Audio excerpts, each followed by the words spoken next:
Bom dia. Nós vamos começar o nosso culto a Deus, nossa conversa, para estudarmos, trocarmos ideia a respeito da revelação de Deus. Como é que temos feito? Qual é o critério que a gente tem usado? É o seguinte: tudo na Bíblia ou fora da Bíblia que seja coerente com Jesus, tudo que seja coerente com Jesus, com o ensino de Jesus, isso aí é palavra de Deus, né? A própria Bíblia diz que somos por nós mesmos incapazes de fazer aquilo que agrade a Deus.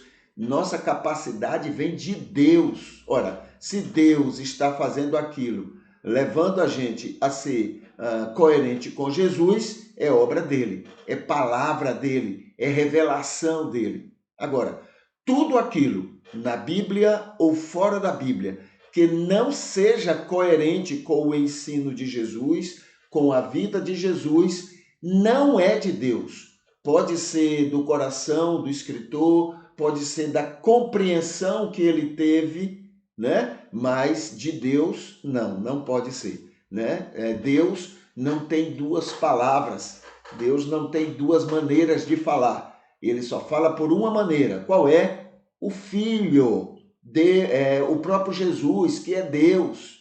Ele foi a melhor revelação da revelação de Deus. Tá bom? Então, esse é o critério. Com esse critério, a gente então está analisando os salmos. E estamos atualmente no Salmo 34, tá? Até agora, somente 2 salmos são totalmente coerentes com Jesus. O Salmo 19 e o Salmo 23, tá bom? Então, esses 2 salmos são coerentes com o ensino de Jesus. Totalmente, tá bom? Então, vamos ver agora o Salmo 34. Nós estamos na segunda parte. Já falamos sobre a primeira, versículo de 1 a 7, onde a gente só encontrou, olha aqui, somente o versículo 7 incoerente com Jesus. Aí vem agora a segunda parte, que é versículo 8 até o versículo 14, e nesse a gente então vai conversar para a gente descobrir, não é, o que seja coerente e o que não seja coerente com Jesus Cristo.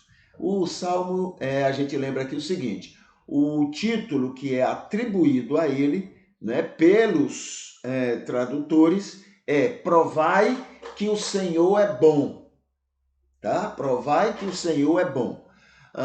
E o título que vem do original diz assim: Salmo de Davi, quando ele mudou o seu comportamento perante Abimeleque, que o expulsou e ele foi embora. Não enfrentou, não foi para briga, não. Foi embora, né? Então, esse comportamento de Davi, então, é o que esse salmo revela. E a gente tem que considerar isso na hora que a gente está analisando o salmo, tá? Quando a gente já falou isso, quando em outras oportunidades, quando o salmo diz Salmo de Davi, está dizendo o seguinte: foi um salmo escrito por Davi ou por alguém com a ordem de Davi, ou alguém escreveu como se fosse Davi, ou alguém escreveu falando a respeito de Davi, tá bom? Então, essas 4 opções, quando a gente encontra o texto bíblico dizendo Salmo de Davi. Não tem que ser necessariamente ele que escreveu. Então, vamos analisar aqui o versículo 8 em diante. Aí tem assim, o versículo 8: experimentai e vede que o Senhor é bom, né? E que o Senhor... É até melhor essa palavra experimentar, é melhor do que a palavra provai. Não temos que provar Deus, entendeu? O experimentar é mais, né, correto. A gente pode experimentar, saborear, mas não provar no sentido de querer ver se realmente é aquilo que a gente diz. tá? Então, experimentai e vede que o Senhor é bom. Bem-aventurado é o homem que confia nele. Versículo 9. Temei ao Senhor, vós os seus santos, porque nada falta para aqueles que o temem. Nada falta para aqueles que o temem. Versículo 10. Os filhos dos leões passam necessidades e têm fome, mas os que buscam ao Senhor não têm falta de bem algum. Versículo 11. Vinde, filhos, ouvi a mim, eu vos ensinarei o temor ao Senhor. 12. Quem é o homem que deseja vida, que ama viver por muitos dias para ver o bem? Versículo 13. Então, para isso, para viver bem e ter longa vida, guarda a tua língua do mal e os teus lábios de falar falsidade. 14. Desvia-te do mal e faze o bem. Busca a paz e segue-a. Então, o salmista está dando aqui nesse finalzinho, né, algumas orientações. Então, vamos analisar o texto, né, versículo 8 até o versículo 14. Olha, coerentes com Jesus, a gente encontrou, então, 6 momentos, 6 versículos. E incoerentes com Jesus, a gente encontrou 2 momentos, tá? Então, vamos analisar os momentos coerentes com Jesus. Versículo 8. Experimentai e vede que o Senhor é bom demais. Feliz incondicionalmente é a pessoa que descansa nele. O salmista convida todo mundo a experimentar o quanto Deus é bom demais. Não podemos esquecer as circunstâncias do momento quando está humilhado por Abimeleque. Quando ele está sendo humilhado por Abimeleque. E ainda assim, esta visão magnífica sobre Deus, né, é persistente. Então, Deus está comigo, Deus me abençoa, Deus me protege. Mas diante da humilhação, esse espírito, essa confiança permanece. Olha, eu estou sendo humilhado. Eu estou sendo desprezado, eu estou sendo jogado fora. Abimeleque está fazendo isso comigo. Mas eu continuo confiante de que o Senhor me ama e quer o melhor para mim. Né? Então, este espírito, não é? E essas palavras se casam, e aí nós temos um primeiro versículo, não é? Coerente com o ensino de Jesus, que diz: olhe, se alguém bater numa face, dê a outra. Se alguém lhe obrigar a andar 1 milha, vá 2. Esse é Jesus. E o salmista está vivendo exatamente isso. Tá bom? Versículo 9. Diz assim, cadê? Como é isso? Versículo 9, deixa eu voltar lá ao versículo 9, diz assim, temei, né? Aqui está temei ao Senhor, vós os seus santos, pois nada falta aos que o temem. Nada falta. Com certeza, o salmista não está dizendo que tudo que se gostaria, os salvos têm. Tá? Com certeza não é isso que ele está dizendo. Pois, olha aqui, pois o próprio salmista está sofrendo humilhação muito grave diante do povo. Mas ainda assim, ele está dizendo que o essencial para a sua vida nunca deixa de ter. É o mesmo que diz o Salmo 23, quando o Senhor é o bom pastor e nada falta às suas ovelhas. Não é o sentido de tudo que eu quero, eu tenho porque eu sirvo ao Senhor. Não é porque eu temo ao Senhor. Não é essa a ideia. A ideia é tudo que eu preciso, tudo que eu sou necessitado para a minha vida, para as minhas relações, para a minha existência. Tudo necessário para isto eu tenho, o bom pastor me dá. Tá? Então, esse é o versículo 9, né, que é coerente com o ensino de Jesus. Versículo 11, né, pulamos, olha aí, o 10 pulamos, né? Versículo 11. Venham a mim e eu ensinarei o temor do Senhor. Mesmo com todas as dificuldades que estava passando, a humilhação que estava vivendo, o salmista se mostra capacitado a falar a todo mundo sobre a confiança e o descanso em Deus. Com tudo isto, devemos estar lembrados que somente o Espírito de Deus é capaz de convencer, converter e santificar qualquer pessoa que venha a Ele. Quer dizer, venham a mim que eu vou falar desse temor do Senhor. Bom, você vai fazer isso porque você está tomado por essa confiança, por esse amor e por essa proteção. Mas não é isso que vai convencer as pessoas. Somente quem consegue convencer as pessoas é o Espírito de Deus. Só Ele, mais ninguém. Mais ninguém. Aí, quando a gente até tenta convencer as pessoas disso, a gente atrapalha. Porque a gente não sabe exatamente para aquela pessoa o que é que funciona. O Espírito sabe. Mas nós não sabemos. E às vezes vamos colocar determinados argumentos que, em vez de melhorar a situação, piora. A pessoa fica com mais dificuldades ainda para se convencer do que precisa. Entendeu? Então, a gente atrapalha, olhe, mais vezes do que ajudamos quando a gente tenta convencer os outros sobre coisas que só o Espírito convence. Versículo 12 é a quarta coerência com Jesus. O salmista diz assim: vou falar às pessoas que querem viver muito bem.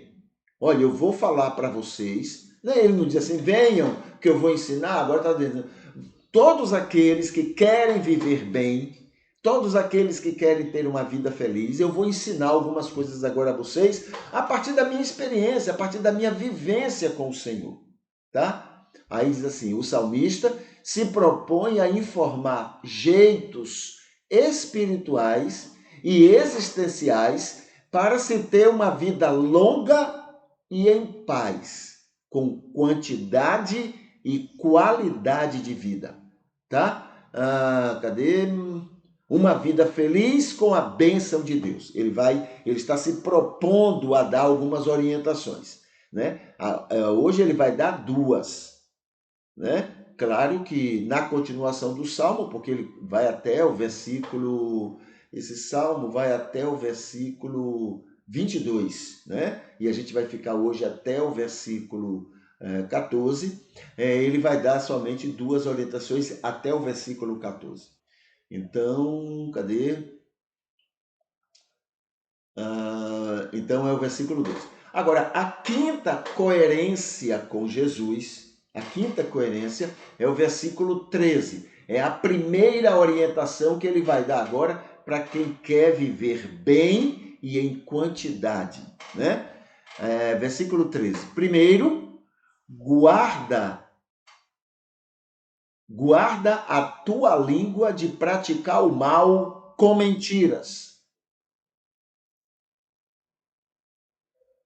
Entendeu? Mentir aí não é somente falar a coisa errada, a mentira, mas é divulgar. Não, eu não sei, mas eu estou falando para você isso, isso e isso. E você muitas vezes sabe que aquilo é mentira, mas você divulga. Isso é mentir. Aí ele coloca, a primeira coisa para você viver muito e bem, com quantidade e qualidade de vida, é você guardar sua língua, né, de praticar o mal com mentiras. O salmista apresenta o primeiro grande empecilho para uma pessoa ter uma vida em paz e próspera no mundo. Não falar males contra si e contra as outras pessoas. Não falar coisas ruins das pessoas. Não sair divulgando males das pessoas. Não ser murmurador. Jesus disse que o que fala é o que contamina a pessoa. E outro mal é a mentira. Isso prejudica a própria pessoa que foi criada à imagem e semelhança de Deus e aos outros, principalmente os prejudicados com a mentira. Então, primeira orientação para se viver muito e bem: guardar, frear a língua e não falar e não divulgar mentiras. Tá bom? Então, essa é a primeira orientação do salmista. Aí vem agora o versículo 14, que também é coerente com Jesus, e ele continua nessa orientação de como viver muito e bem. Versículo 14. Segunda orientação: desvie-se do mal e busca fazer o bem. Promova a paz e faça tudo por ela. Veja só, o salmista continua apresentando outras duas atitudes fundamentais para se viver muito e bem. Não só deixar de fazer ou apoiar o mal. Veja só, não é só deixar de fazer ou apoiar o mal. Não é só isso somente. Mas buscar fazer o bem. Não é só, ignorar, deixar de fazer o bem. Não. É também fazer o bem para viver muito e bem, tá? Procurar fazer o bem. Como também a mesma coisa em relação à paz. Não só deixar de promover ou apoiar a guerra, a desarmonia, a briga, Não só deixar de promover ou apoiar a guerra. Isso me lembra países ditos cristãos apoiando e mantendo a guerra lá na Ucrânia. Cristãos, em nome de Jesus. Esse cristianismo nosso é um nojo. É um nojo. É isso que o mundo vê. Depois a gente fica criticando porque na Europa as pessoas não querem saber do cristianismo. É culpa deles, eles querem o inferno. Não, eles não querem. É esse cristianismo porco que a gente tem pregado e vivido. É isso que eles não querem. Entendeu? Aquele cristianismo sem vergonha da Europa, que os africanos que passaram anos sendo prejudicados pela Europa, agora os africanos ficam pegando viagem para ir para a Europa. Sabe o que eles fazem? Não, aqui a gente não quer vocês, não. Voltem para a terra de vocês. Tudo cristão. O povo não é que o povo não queira o cristianismo. O povo não quer aquela mostra porca de cristianismo que tem os cristãos da Europa mostram. Quer viver bem? Deixe de promover a guerra, deixe de apoiar a guerra e busque, olha aí, não é só não querer, busque promover a paz. É o que o salmista menciona para se viver muito e bem. E isso é puramente cristão, isso é puramente Jesus. Amar o próximo. Inclusive diferente daquilo que Moisés entendeu, dizendo que Deus mandou ele ir lá matar todo mundo lá em Canaã. Em nome de Deus, a gente vem matar vocês. Entendeu a coisa? Muito bem. Agora, entre as incoerências com Jesus, nesse texto, 8 a 14, a gente tem aqui, então, 2 versículos. Primeiro é o versículo 9. Veja só. Nada falta aos que temem ao Senhor. O ensino de Jesus mostra que não é somente estes que Deus abençoa, mas também todas as pessoas no mundo, temente ou não a ele. Tá bom? Não é só os que temem ao Senhor que são abençoados por Deus. Todos, inclusive os que não temem. Por que isso, Senhor? Primeiro, porque nem nós tememos. Essa coisa pequena que a gente chama de temer a Deus, nem isso é real. Isso é sabe? Aquela coisa que, porque você fez uma coisa melhorzinho do que o outro, você acha que você é o melhor de tudo. Não, é nada. Sabe o que é? Uma comparação boa. Agradar a Deus, temer a Deus, digamos que seja 5. 5. Todo mundo alcança 1. Você alcançou 1,5.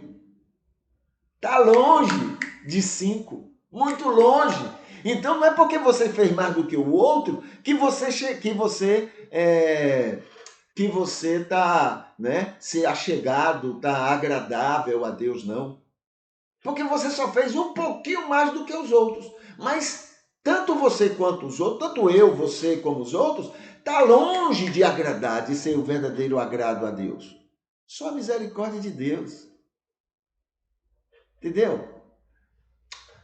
Então, ele não abençoa somente quem teme, mas ele abençoa a todos, porque ele ama todos. Olha que coisa linda. É por isso que a gente é alcançado. Com esse 1,5 que a gente faz, era para a gente ser tão desprezado quanto era para ser, como se fosse também qualquer outro. Não somos melhores do que eles. Entende? Então, primeira incoerência. Não é somente os que temem. Deus abençoa todos. Versículo 10. Os filhos dos outros passam necessidades, mas os que buscam a Deus não têm falta de nada. A incoerência com Jesus aqui é a mesma do versículo anterior, versículo 9. Deus não deixa faltar nada essencial a todas as pessoas, porém, fome, literalmente ou não, os tementes a Deus e os não tementes passam dificuldades, e Jesus avisou: tereis aflições no mundo. O amor, a Bíblia diz que o amor ao dinheiro é a causa de todos os males. Enquanto houver no mundo um rico que eu estou falando aqui não é classe média não, tá? Classe média é pobre, é trabalhador, ele tem que dar duro. Ele é que se faz de rico, só porque ele tem uma gordurinha a mais do que os outros. Mas ele é um porqueira como qualquer outro. Ele tem que dar duro para poder ganhar e manter o que ele tem.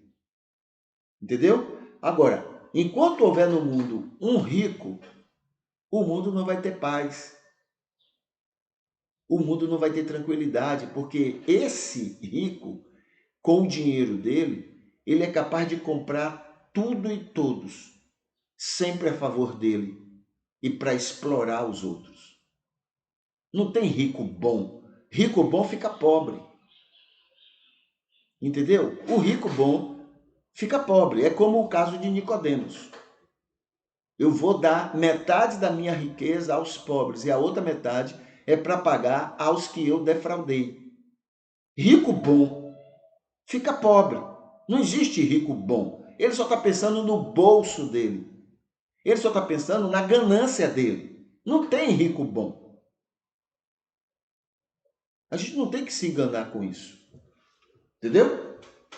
Então, mas Deus ainda assim abençoa esses infelizes. Deus abençoa, Deus protege, Deus quer o melhor para eles, mesmo com toda a ganância e diabolicidade deles. Mas Deus ama. Certo? Muito bem. Então essas são as incoerências com Jesus. Tá bom? Essas são as incoerências até agora, né, do Salmo 34, versículo 8 até o versículo 14. Ok? Eu vou colocar aqui para finalizar esse primeiro momento, esse material aqui para lembrar. Nós estamos comemorando nós estamos comemorando, né, 100 mil, isso está aqui, 100 mil, ok? 100 mil, mais de 100 mil visualizações dos nossos cultos, dos nossos vídeos lá no YouTube, né? Aqui no YouTube, desde 2021. Isso quer dizer muita gente que assistiu, muita gente que de alguma forma, não é, refletiu sobre o que falamos, o que pregamos aqui. Então isso nos alegra muito, tá? Aí por isso que a gente convida as pessoas a que se inscrevam, porque quanto mais inscrições nós temos, mais longe o YouTube leva. Quanto mais curtidas nós temos, mais o YouTube leva longe para mais pessoas. Então é isso que a gente convida para que você então se inscreva, se você ainda não se inscreveu, e você curta, não é, os nossos vídeos para que a gente ainda vá mais longe. Mas já estamos fazendo festa com 100 mil visualizações, ou seja, muitas oportunidades quando muita gente esteve refletindo, pensando, né, com a gente nessas oportunidades. Tá bom?